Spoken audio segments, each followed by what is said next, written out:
Desde el principio, Satanás ha empleado dos grandes errores para engañar a la gente. Y en estos últimos días, se está valiendo de esos mismos engaños para conducir a muchos a la perdición. ¿Cuáles son esos dos grandes errores que el enemigo está usando para arruinar la espiritualidad de la humanidad? ¿Y cómo podemos protegernos de ellos? A continuación, escuchemos al pastor Esteban Bor en la interesante disertación titulada Los dos engaños finales de Satanás. Padre, gracias te damos por el privilegio de estar aquí una vez más esta noche. Señor, tenemos hambre y sed de tu palabra. Queremos saber cuál es tu verdad, para que podamos no solo creerla, sino que podamos también obedecerla. Pedimos, Señor, que tu Santo Espíritu abra nuestras mentes y corazones al estudiar el tema sobre los dos engaños finales de Satanás esta noche. Te lo pedimos en el nombre de Cristo Jesús. Amén. Quiero repasar brevemente el versículo que ha sido central en nuestro estudio durante estas conferencias, Génesis 3 y el versículo 15. Y no lo voy a leer porque ya lo hemos leído muchas veces, pero quiero que repasemos que en este versículo hay 4 elementos claves, y quiero subrayar estos 4 elementos claves. En primer lugar, el versículo dice que hay enemistad, porque el versículo dice, enemistad pondré entre ti, es decir, la serpiente, hay enemistad, hay una serpiente, y la mujer, hay enemistad, una serpiente y una mujer.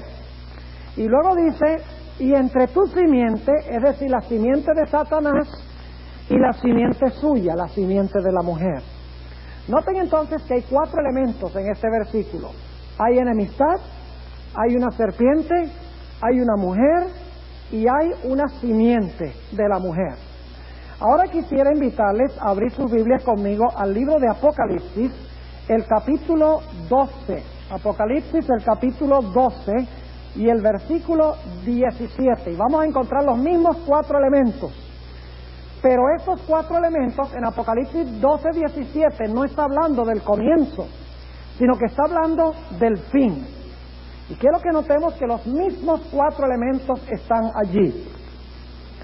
Dice, entonces el dragón, y vayamos al versículo 9 para ver quién es el dragón. Noten el versículo 9 de Apocalipsis 12, dice, y fue lanzado fuera aquel gran dragón, la serpiente antigua, que se llama Diablo y Satanás. Es decir, que el dragón es, ¿qué cosa?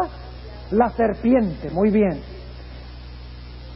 Noten entonces que dice, entonces el dragón o la serpiente fue airado. ¿Tiene enemistad la serpiente aquí? ¿Está airada la serpiente? ¿Hay enemistad? Claro que sí. Es decir, hay una serpiente, hay enemistad, y dice que fue airado contra la mujer. Tercer elemento, hay una mujer. Fíjense, hay una serpiente, hay enemistad y hay una mujer. Sigamos leyendo. Y se fue a hacer guerra. Noten, la enemistad. Y se fue a hacer guerra contra los otros. La palabra otros en realidad es la palabra griega loipos, que significa lo que queda, lo que resta, o remanente. Dice, y se fue a hacer guerra contra el remanente o contra los otros de la simiente de ella. Ah, también tenemos la simiente de ella aquí en este versículo. Es decir, que este versículo es una ampliación de Génesis 3:15. Ahora, surge la pregunta, ¿por qué es que está enojada la serpiente? ¿Por qué está enojado Satanás contra la mujer? Es por 2 características, y esta noche vamos a estudiar una específicamente. Noten lo que dice la última parte del versículo. Dice, los cuales guardan los mandamientos de Dios y tienen el testimonio de Jesucristo. ¿Qué es lo que tiene airado a Satanás contra el remanente de la simiente de la mujer? Guardan los mandamientos de Dios y tienen el testimonio de Jesucristo. Ahora, esta noche yo quisiera que nos enfocáramos en la frase guardan los mandamientos de Dios, porque más adelante vamos a hablar en estas conferencias de lo que es el testimonio de Jesucristo. Pero esta noche notamos que guardan los mandamientos de Dios. Satanás está enojado contra los mandamientos. Y no debe sorprendernos, porque desde el mismo comienzo Satanás ha odiado la ley de Dios. En el cielo, según Ezequiel 28:16, el diablo pecó. En 1 de Juan 3:8 dice que el diablo peca desde el principio, y el pecado es transgresión. Lo cual significa que el diablo odia la ley de Dios. Él quiso ser autónomo de la ley de Dios. ¿Sabe lo que significa la palabra autónomo? Viene de dos palabras griegas, autos y nomos. Autos significa yo mismo, y nomos ley. Es decir, quería ser ley a sí mismo. No quería obedecer la ley de Dios. El diablo odia la ley de Dios con pasión. Pero hay otra cosa que el diablo también odia. Él odia también la gracia de Dios. Él odia ley y odia también gracia. Y ustedes dicen, ¿cómo sabemos eso? Es muy sencillo. La ley nos muestra a nosotros que somos pecadores, ¿sí o no? Nos muestra que necesitamos a Jesús. Si nos deshacemos de la ley, si Satanás trata de eliminar la ley, entonces nosotros no sentimos ninguna necesidad de la gracia de Jesús. ¿Me están entendiendo o no? Es decir, que cuando el diablo quiere eliminar la ley, él también quiere eliminar mi necesidad, mi sentir de la necesidad que tengo de la gracia de Jesús. Él odia la ley porque me muestra el pecado, y odia la gracia porque la gracia me salva del pecado. Una vez hablaba yo con un amigo y él me estaba diciendo, yo creo que la ley fue clavada en la cruz. El cristiano no tiene que guardar la ley porque Cristo la guardó por nosotros, porque Cristo cuando murió ya se deshizo de la ley. Yo le dije, bueno, está muy interesante esa teoría. Déjame hacerte una pregunta, ¿tú te arrepientes? Y me dice, pues claro que me arrepiento. Le dije, ¿y de qué te arrepientes? Me dice, pues eso es fácil, me arrepiento del pecado. Y le dije, muy bien, ¿y qué es pecado? Y él conocía bien su Biblia y me mira con una sonrisa en el rostro y me dice, bueno, el pecado es transgresión de la ley. Pero perdón, tú me acabas de decir que la ley fue eliminada. Así que ¿cómo tú te puedes arrepentir del pecado que es transgresión de la ley si tú dices que ya no hay ley? Se quedó pensativo y hasta el día de hoy no ha podido contestarme porque no hay contestación. Si usted elimina la ley, usted elimina su necesidad de Jesús, porque la ley me muestra que soy pecador y me manda a Cristo. Ahora, esta noche nosotros vamos a estudiar los dos grandes engaños finales de Satanás.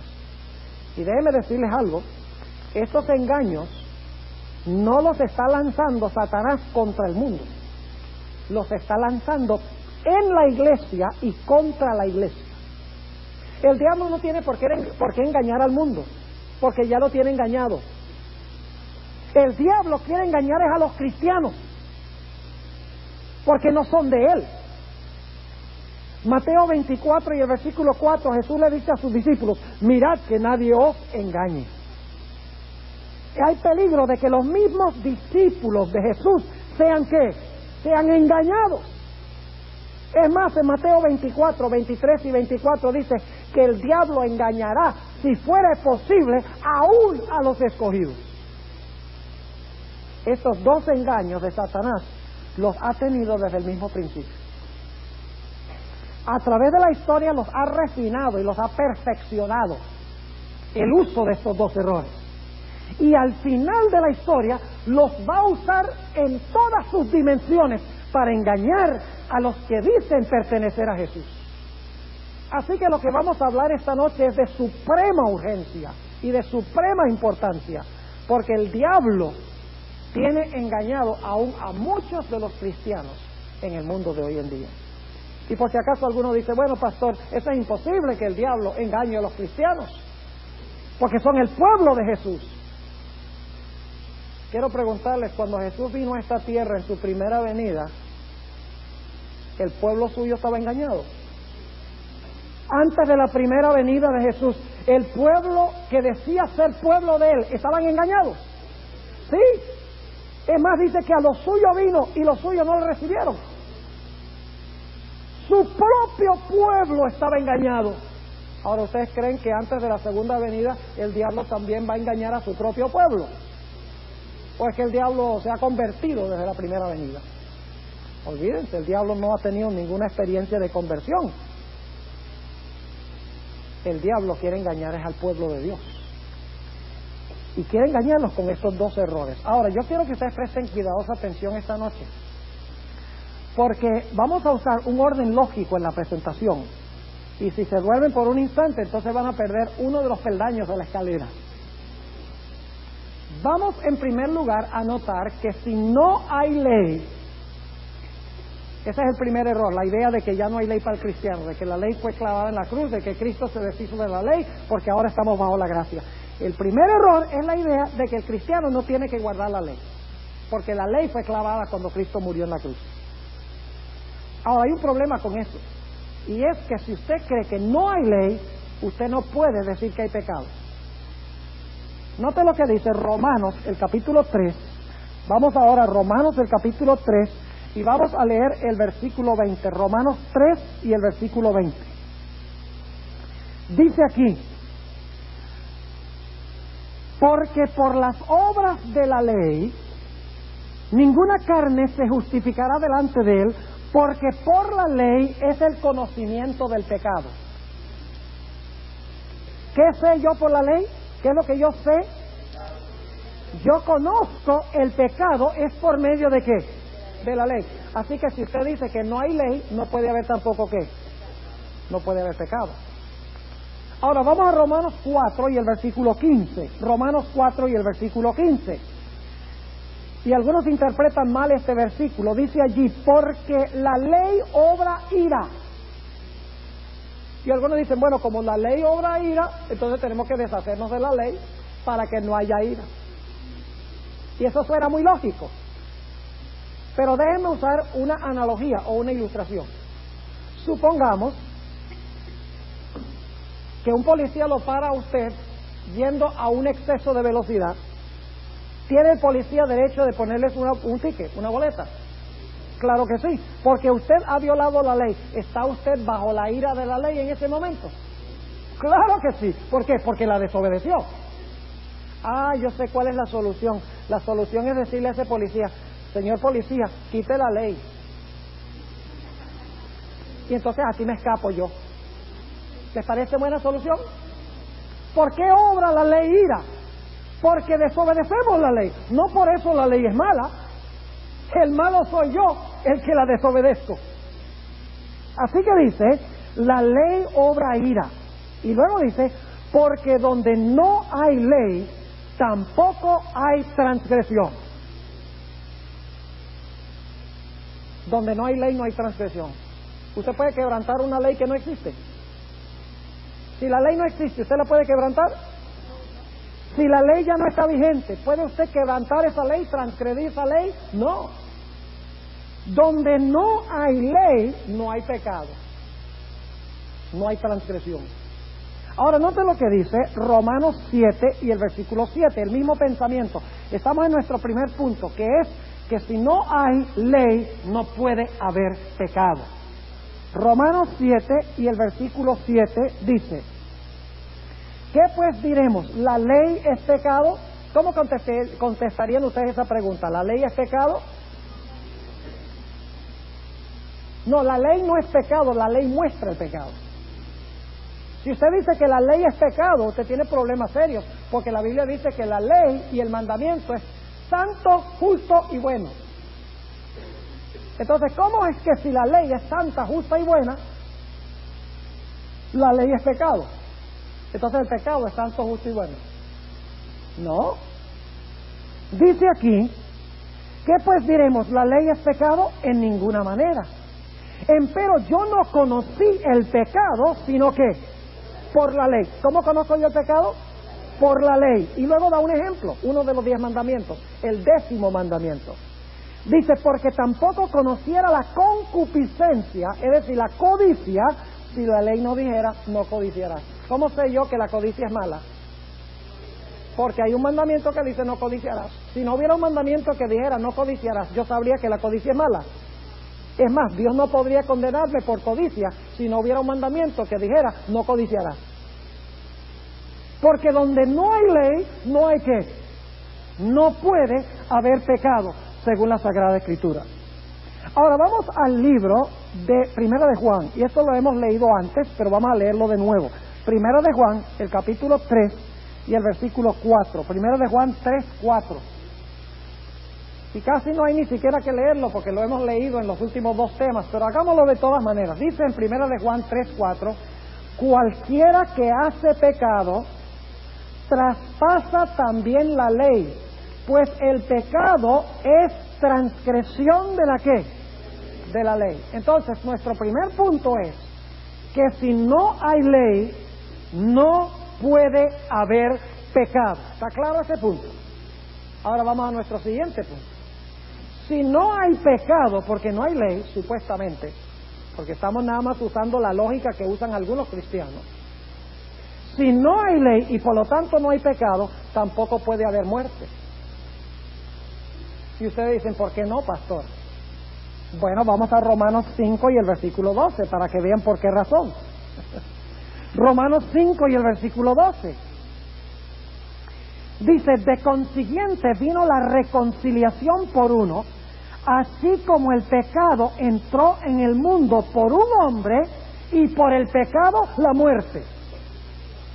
Es decir, el pecado entró y a través del pecado que entró, la muerte. Ahora, noten Romanos 6, 23. Romanos 6, 23. Dice, porque la paga del pecado es muerte. Es decir, que si está la ley, si usted quebranta la ley, eso es pecado. Y si usted peca, usted debe ¿qué? Morir. ¿Vamos bien? Ahora, noten Santiago 1, sobre este mismo punto. Santiago, el capítulo 1 y el versículo 15. Santiago 1 y el versículo 15. Dice, y la concupiscencia, es decir, la codicia, después que ha concebido, pare el pecado. Y el pecado, siendo cumplido, engendra, ¿qué cosa? Engendra muerte. ¿Está claro? Ahora, volviendo a Génesis, un momentico. ¿Dio Dios en el Génesis una ley? Claro que sí. ¿Le digo a Adán y Eva que obedecieran la ley?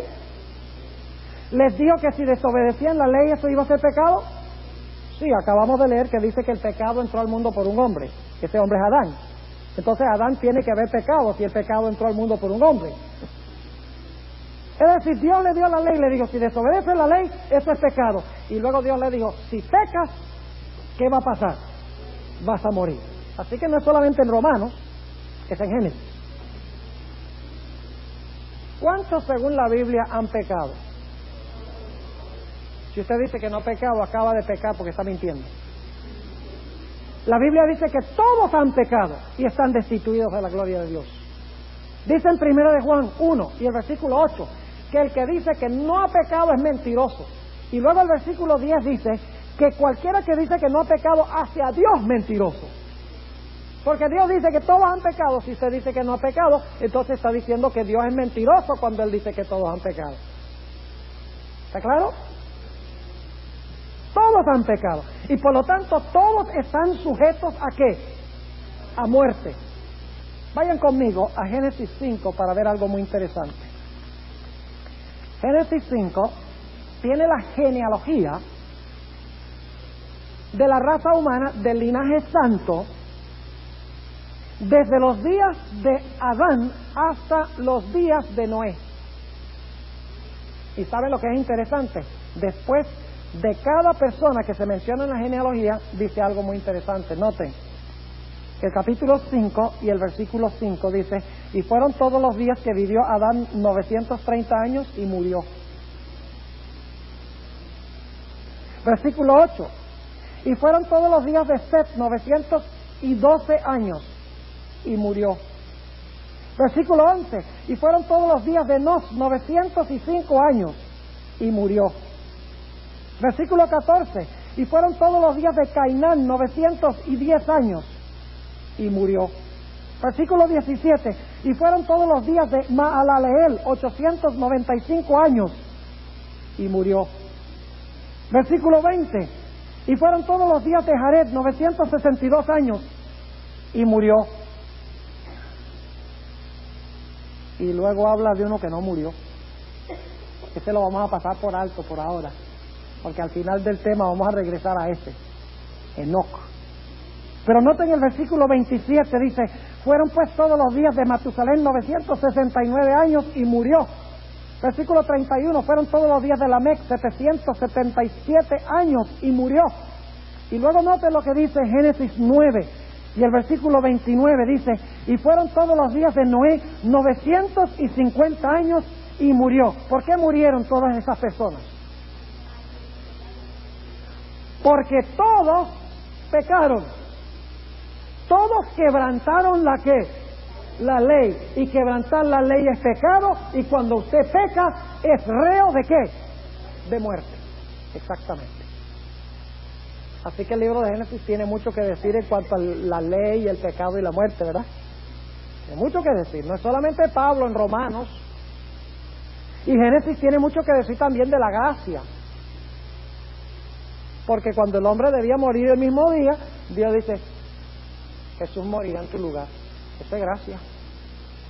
¿Ustedes creen que al diablo le gustó esta noticia? El diablo odia la gracia. ¿Creen ustedes que al diablo le gustó la idea de que la ley de Dios le iba a mostrar al pecador su necesidad de Cristo? Tampoco le gusta eso. El diablo no quiere ni la ley ni la gracia.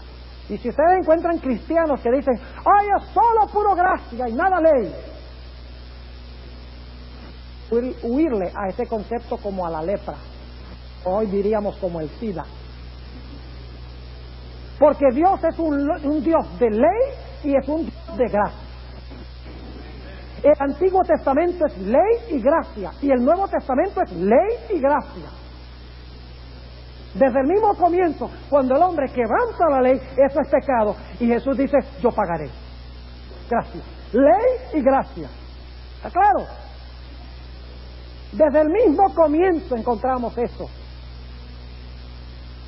Ahora, entonces hemos visto que si no hay ley, no hay pecado. Y si no hay pecado, no hay muerte. Ahora, el único problema es que si no hay muerte, porque no hay ley y porque no hay pecado, entonces nosotros seríamos ¿qué cosa? ¿Me están escuchando? Si no hay ley y por lo tanto no hay pecado, si no hay pecado y por lo tanto no hay muerte, entonces nosotros tendríamos que ser ¿qué cosa? Estamos usando este argumento que usa la gente. Si no hay ley y por lo tanto no hay pecado, si no hay pecado y por lo tanto no existe la muerte, entonces yo tengo que ser inmortal. ¿Me están siguiendo o no? ¿Qué significa inmortal? Que no muere. Pero ya hemos dicho que si no hay ley y no hay pecado, tampoco hay muerte. Por lo tanto, si usted elimina, escuchen bien, si usted elimina la ley, usted tiene ineludiblemente que enseñar de que el hombre es inmortal. ¿Me están entendiendo o no? Déjeme recalcarlo de nuevo, aunque lo he hecho, porque es importantísimo que entendamos esto, porque este es el segundo error de Satanás, que desde el comienzo ha usado para engañar a la raza humana. Primera idea, de que el hombre no tiene que guardar la ley. Y la segunda idea es de que el hombre es por naturaleza inmortal. Y los dos errores están conectados. Si usted enseña que la ley no existe ya, usted tiene que enseñar que el hombre es inmortal. ¿Pero por qué, pastor? Pues sencillamente por lógica. Y también la Biblia lo dice. Porque si no hay ley, y por lo tanto no hay pecado, y por lo tanto no hay muerte, si no hay muerte, entonces yo tengo que ser inmortal. ¿Cuántos están entendiendo lo que estamos? Levanten la mano a ver si están entendiendo. Vamos bien.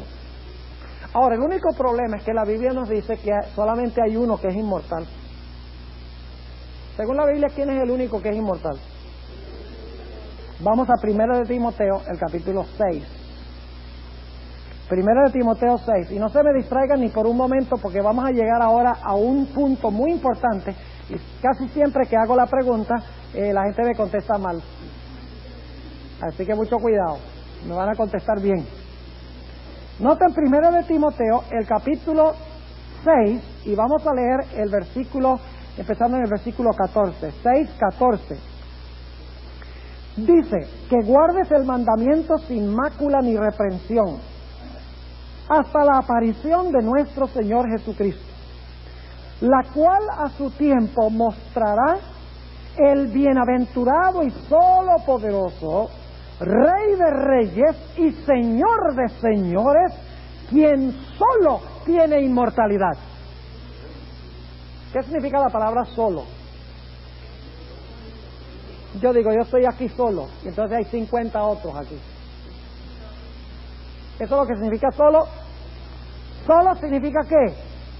Uno. Si estoy solo, yo soy el único.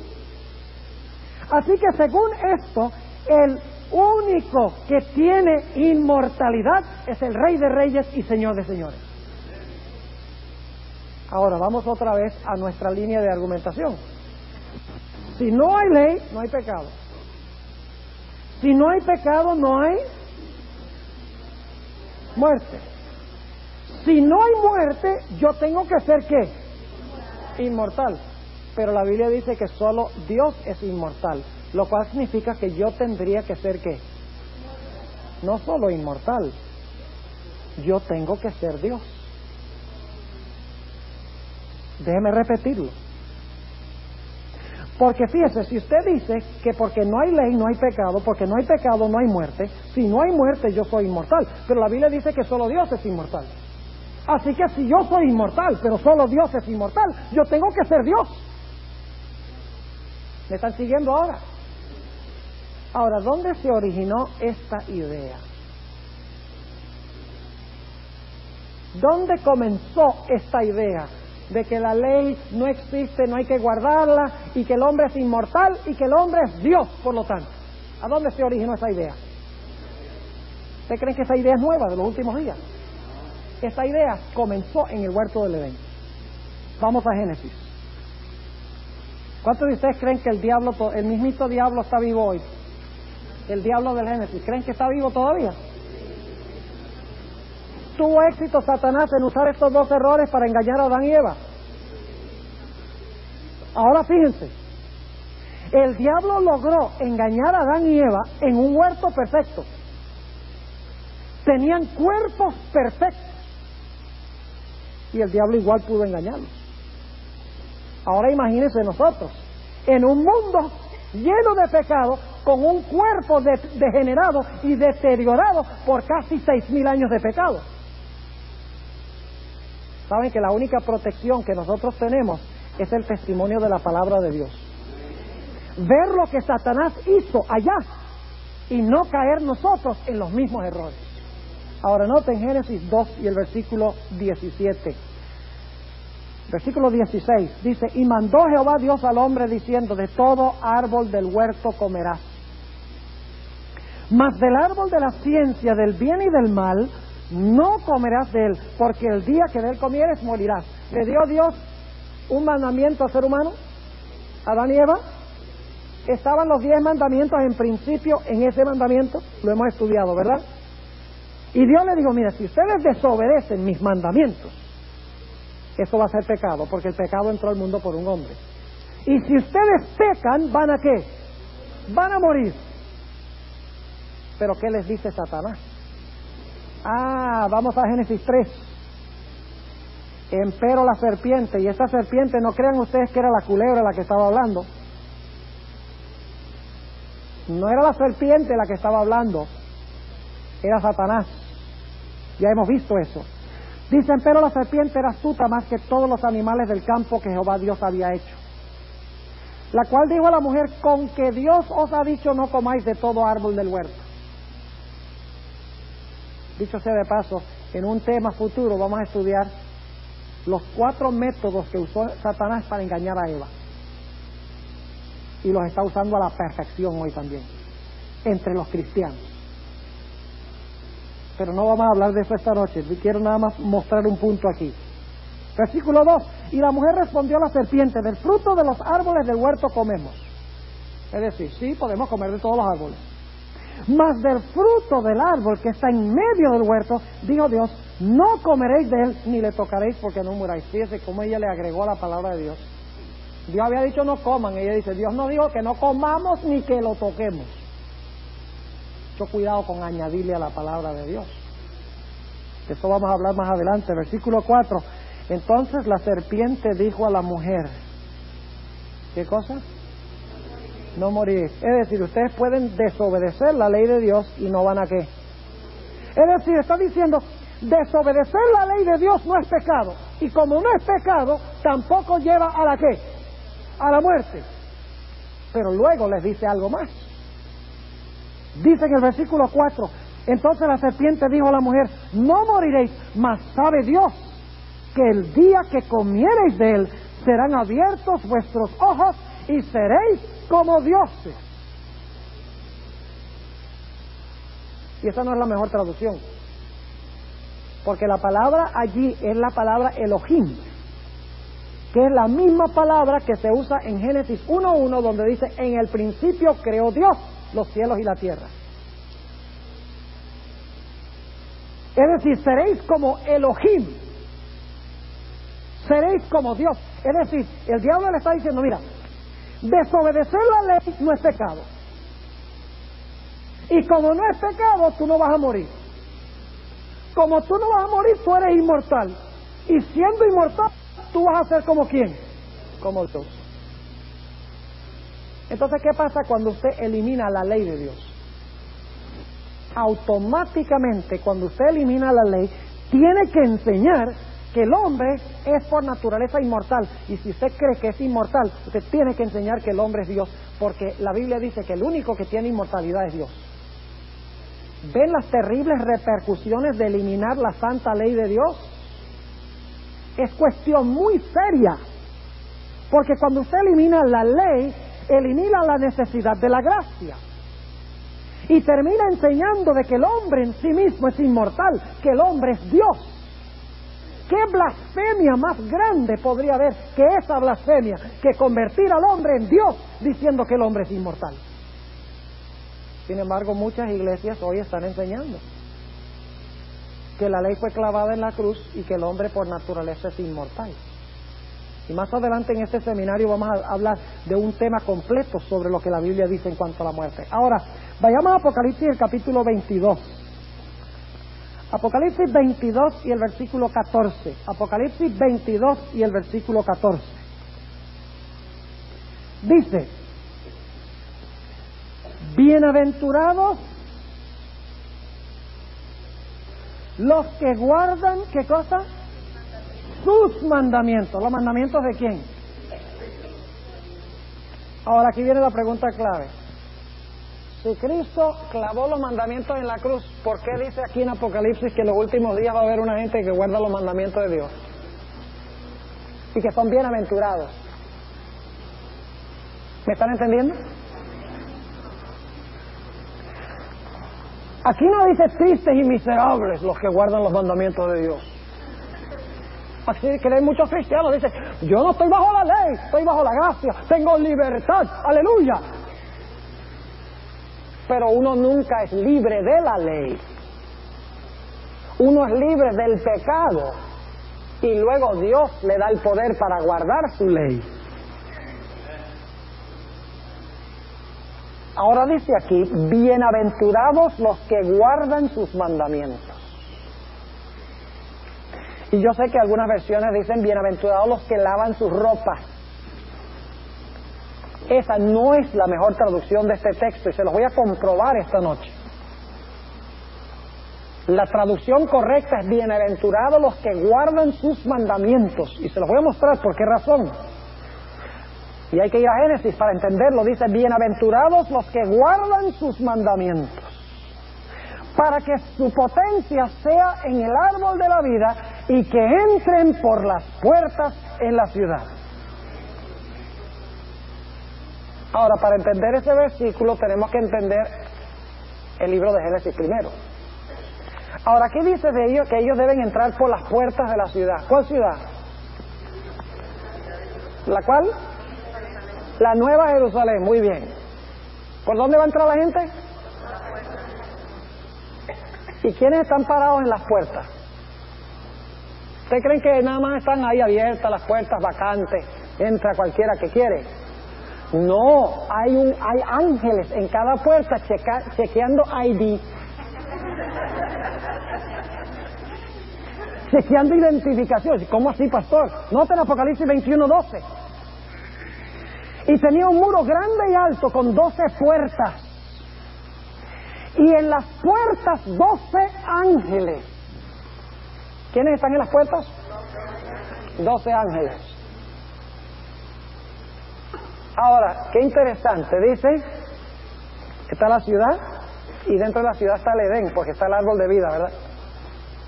Y entonces Dios pone las puertas ángeles. Los que guardan los mandamientos pueden entrar por las puertas de la ciudad para comer del árbol de la vida. Y dice en Apocalipsis 21:4 que como resultado ya no habrá más muerte. Y Apocalipsis 22:3 dice que no hay más maldición. Ahora, ¿a dónde necesitamos nosotros ir para entender lo que está enseñando este versículo? Para saber que la traducción correcta es bienaventurados los que guardan sus mandamientos. Hay que regresar a Génesis. Vamos a Génesis. Génesis el capítulo 2 dice que Adán y Eva quebrantaron los mandamientos, ¿sí o no? Desobedecieron los mandamientos. Por lo tanto, ¿qué hizo Dios? Noten Génesis 3 y el versículo 23. Dice, y sacólo Jehová del huerto del Edén para que labrase la tierra de que fue tomado. ¿Qué hizo Dios? Lo sacó del Edén. Versículo 24. Echó pues fuera al hombre y puso al oriente del huerto del Edén, ¿qué cosa? ¿Qué son querubines? ¿Por qué los puso ahí en la puerta? El hombre había pecado, había quebrantado la ley, por lo tanto Dios lo echa de huerto y pone ángeles a la puerta. ¿Y por qué pone ángeles? Note lo que sigue diciendo. Echó pues fuera al hombre y puso al oriente del huerto del Edén querubines y una espada encendida que se revolvía a todos lados para guardar el camino del árbol de la vida.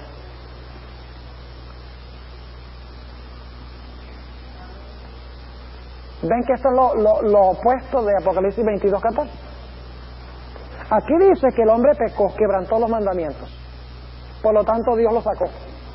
Puso ángeles en la entrada para que no pudieran entrar a comer del árbol.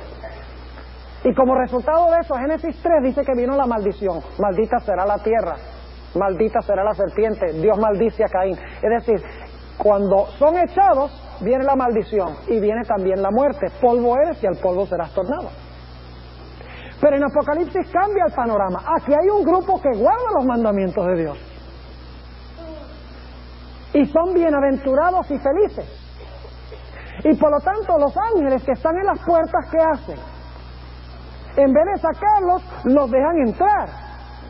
Y le dicen, pasen. ¿Para qué? ¿Para hacer qué? Para comer del árbol de la vida. Y como resultado dice en Apocalipsis 22:3 que ya no hay más maldición. Y en Apocalipsis 21:4 dice que ya no habrá más muerte. Es decir, que en Apocalipsis 22:14 tenemos lo contrario de lo que pasó en Génesis.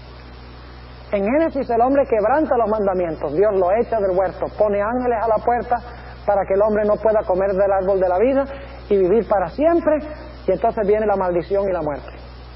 En Apocalipsis hay un grupo que guarda los mandamientos. Los ángeles en las puertas los dejan entrar para comer del árbol de la vida, y como resultado ya no hay más maldición ni muerte. Ahora alguno dirá, sí, pastor, ¿será cierto entonces que Dios requiere que se guarden los mandamientos para que uno entre en la ciudad? Ahora escuchen, aquí es donde el asunto se torna muy importante, entenderlo. Yo no estoy diciendo que el hombre guarda los mandamientos para que Dios lo salve y lo meta a la ciudad. Eso no es lo que está enseñando este versículo. Lo que está diciendo es que nosotros, si amamos a Dios, si hemos venido a Jesús, si nos hemos arrepentido de nuestros pecados y hemos aceptado a Cristo en nuestra vida y hemos permitido que escriba su ley en nuestro corazón, el resultado es que vamos a guardar los mandamientos. Jesús dijo, por sus frutos los conoceréis. La Biblia dice que el pueblo de Dios será juzgado por obras. No son salvos por obras, pero las obras, su observancia de la ley, demuestra si en verdad aman a Jesús. Por eso Jesús dijo, si me amáis, guardad mis mandamientos. ¿Saben que cuando yo amo a Jesús no me resulta muy difícil guardar los mandamientos? El pecador ama el pecado y odia la ley.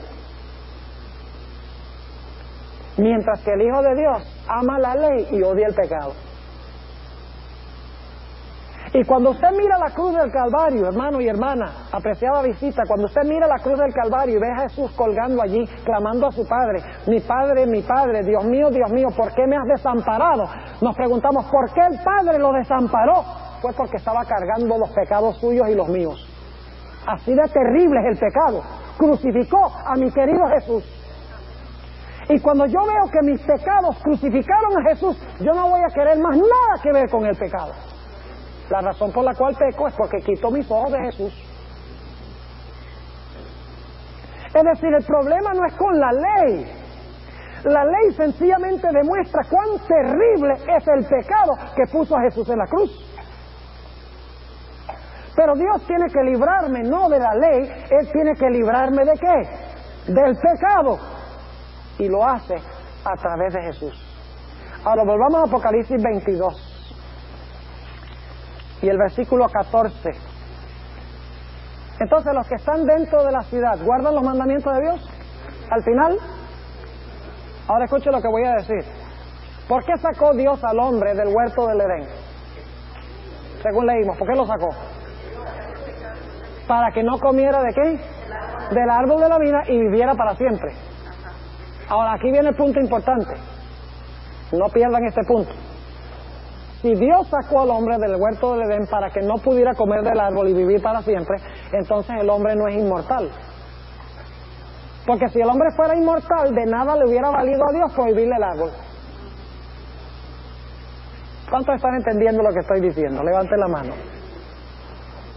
Si el hombre por naturaleza es inmortal, ¿de qué le valía a Dios que no le permitiera comer del árbol? Si el hombre ya era inmortal en sí mismo. Ahora, noten que los que están en la ciudad guardan los mandamientos de Dios. ¿Qué tal los que están fuera de la ciudad? Apocalipsis 22 y el versículo 14, y luego vamos a continuar al 15. Dice, bienaventurados los que guardan sus mandamientos, para que su potencia sea en el árbol de la vida y que entren por las puertas en la ciudad. Más, ahora voy a hablar de los que están afuera, más los perros estarán fuera. Y no crean ustedes que esto está hablando de chihuahuas y de pastores alemanes. El apóstol Pablo dice en Filipenses 3:12, guardaos de los perros. Y luego los conecta con incrédulos, con apóstatas, con mundanos, con pecadores. La palabra perros indica pecadores. Y luego da ejemplo de algunos. Dice, mas los perros estarán afuera y los hechiceros. ¿Qué mandamiento quebrantan los hechiceros? En inglés la palabra es sorcerer. ¿Sabe lo que es un sorcerer, un hechicero? Es una persona que toma las prerrogativas de Dios para crear la realidad con su mente. Es una persona que le echa, en Venezuela decimos, le echa pava a la gente. Un hechicero. Le echa la mala suerte. Mal de ojo para traerle el bien o para traerle el mal. Es una persona que ejerce las prerrogativas de Dios y quebranta en el mandamiento que dice, no tendrás dioses ajenos delante de mí. Y luego sigue diciendo, están afuera los hechiceros y los disolutas. ¿Sabe lo que significa disolutos? Los sexualmente inmorales. Es lo que significa esto, disolutos. ¿Qué mandamiento quebrantan los disolutos? No cometerás adulterio. Y los homicidas, ¿cuál mandamiento es ese? No matarás. Y los idólatras, ¿Cuál mandamiento es ese? No te harás imagen. Y cualquiera que ama y hace mentira, ¿cuál mandamiento es ese? No hablarás falso testimonio. Es decir, que los que están adentro guardan los mandamientos, mientras que los que están afuera, ¿qué hacen? Los quebrantan. Entonces, usted me quiere decir que en el Antiguo Testamento Dios quería que todo el mundo guardara la ley, eliminó la ley ahora, y entonces cuando Cristo venga de nuevo va a decir, ahora nada más en la ciudad va a haber gente que guarda la ley. Eso es absurdo y no es bíblico. Nota lo que dice en el libro de Isaías, el capítulo 26, Isaías el capítulo 26. Hermanos y hermanas, visita, nosotros, Dios nos ha dado una mente para pensar. Y el problema es que hay demasiada gente que sencillamente traga entero lo que les dicen los demás, sin analizar, sin pensar, sin razonar, sin reflexionar, para estar seguros de lo que creen. Sencillamente repiten como un loro. ¿Sabe lo que es un loro? El loro repite. Él no piensa si es bueno o malo. Sencillamente repite lo que oye. Y muchos cristianos son así. Repiten lo que se les enseña y nunca leen la Biblia ni estudian por sí mismos. Y por eso caen en toda clase de errores. Estos dos errores. La idea de que la ley fue clavada en la cruz. La idea de que el cristiano no tiene que guardar la ley. La idea de que el hombre es por naturaleza inmortal. Sencillamente porque se le ha transmitido. Pero usted no va a llegar al cielo colgado de la sotana de su ministro, si es que usa sotana. Y si no usa sotana, puede ser el traje. Note lo que dice Isaías, el capítulo 26, y el versículo 1 y 2. Y si tuviera tiempo les mostraría que esto está hablando es de la segunda venida de Jesús. Bueno, noten lo que dice el versículo 19, habla de la resurrección, dice, tus muertos vivirán. Junto con mi cuerpo muerto resucitarán. Despertad y cantad, moradores del polvo, porque tu rocío cual rocío de hortalizas, y la tierra echará los muertos. Está hablando de la resurrección. Y ahora note lo que dice el versículo 1 y 2 de Isaías 26. En aquel día cantarán este cantar en tierra de Judá. Fuerte ciudad tenemos. ¿Cómo se llama esa ciudad? Ah, la Nueva Jerusalén. Dice, salud puso Dios por muros y antemuros. Abrid las puertas. ¿Alguna conexión con Apocalipsis 22:14? Abrid las puertas y entrará toda la gente que quebranta la ley. Ah, gente justa, guardadora de qué? De verdades. ¿Qué es verdad? Jesús dijo en Juan 17:17, santifícalos en tu verdad, tu palabra es verdad. Pero más específicamente notemos qué es la verdad. Vamos al libro de los Salmos rápidamente. Salmo 119, el salmo más largo de la Biblia, el capítulo más largo de la Biblia. Salmo 119 y el versículo 142. Dice, tu justicia es justicia eterna y tu ley la verdad. ¿Quiénes son los que entran a la ciudad? La gente guardadora de qué? De verdades. ¿Y qué es verdad? La palabra de Dios es verdad. La ley es verdad. ¿Están siguiendo o no? Ahora terminemos hablando con Enoc. De toda esa lista de gente que murió, la Biblia dice que Enoc no murió. ¿Ustedes creen que Enoc fue pecador también? ¿Creen que Enoc pecó aunque sea una vez? Sí, porque la Biblia dice que todos han pecado y están destituidos de la gloria de Dios. Aún Enoc pecó. Y algunos dirán, bueno, pero es que Enoc estaba en una categoría especial. Yo pregunto, ¿Enoc era de la misma genealogía de todos los demás ahí en Génesis 5? ¿Creció en un ambiente lleno de pecado? Lean Judas 14 y 15. Vivía en un mundo de iniquidad y de pecado. Pero dice en Génesis, resumiendo, Génesis 5:24, dice que Dios se lo llevó porque caminó con Dios. ¿Qué significa caminar con Dios? Bueno, van a Hebreos el capítulo 11 y el versículo 5 dice que antes de que Dios se lo llevara, dio testimonio de haber agradado a Dios. Caminar con Dios es agradar a Dios. ¿Pero qué es agradar a Dios? Primero de Juan 3:22 dice, y cualquier cosa que le pidiéramos nos la dará, porque guardamos sus mandamientos y hacemos lo que es agradable delante de sus ojos. En Juan 8:29 Jesús dijo, yo siempre hago lo que agrada a mi Padre. En Mateo 3:17 se oyó la voz del Padre diciendo, este es mi Hijo amado. Y luego en el siguiente capítulo va y lidia con el diablo, las 3 tentaciones, y vence al diablo, porque es el Hijo amado en quien Dios tiene mucho agrado, mucho contentamiento. ¿Saben lo que pasó con Enoc? Enoc fue un hombre muy peculiar, estaba tan cerca de Dios y llegó a amar tanto a Dios y llegó a identificarse tanto con Dios que por la gracia del Señor logró vencer el pecado en su vida. Ahora, no entiendan mal, no es que desapareció su naturaleza pecaminosa, seguía teniendo esas inclinaciones pecaminosas, pero por la gracia de Dios dependió tanto del Señor que ganó la victoria sobre acciones y pensamientos pecaminosos. Y Dios le dijo, mira, Enoc, tú ya no tienes más nada que hacer allá en la tierra. Vente al cielo y seguiremos caminando por los siglos de la eternidad juntos, porque no tienes más nada que hacer allá. Dios escribió la ley en el corazón de Enoc, y Enoc reprendió el mal y el pecado, y conoció lo que es la gracia, porque también fue salvado por Jesús, y tuvo que vencer el pecado en su vida por medio de la gracia del Espíritu Santo, por medio de la gracia de Cristo. Así que los 2 errores que Satanás usa y va a usar mucho más al final es la idea de que el cristiano no tiene que guardar la ley porque Cristo la eliminó, y la idea de que el hombre es inmortal, y esas 2 ideas van conectadas, porque si usted enseña un error, automáticamente va a enseñar el otro.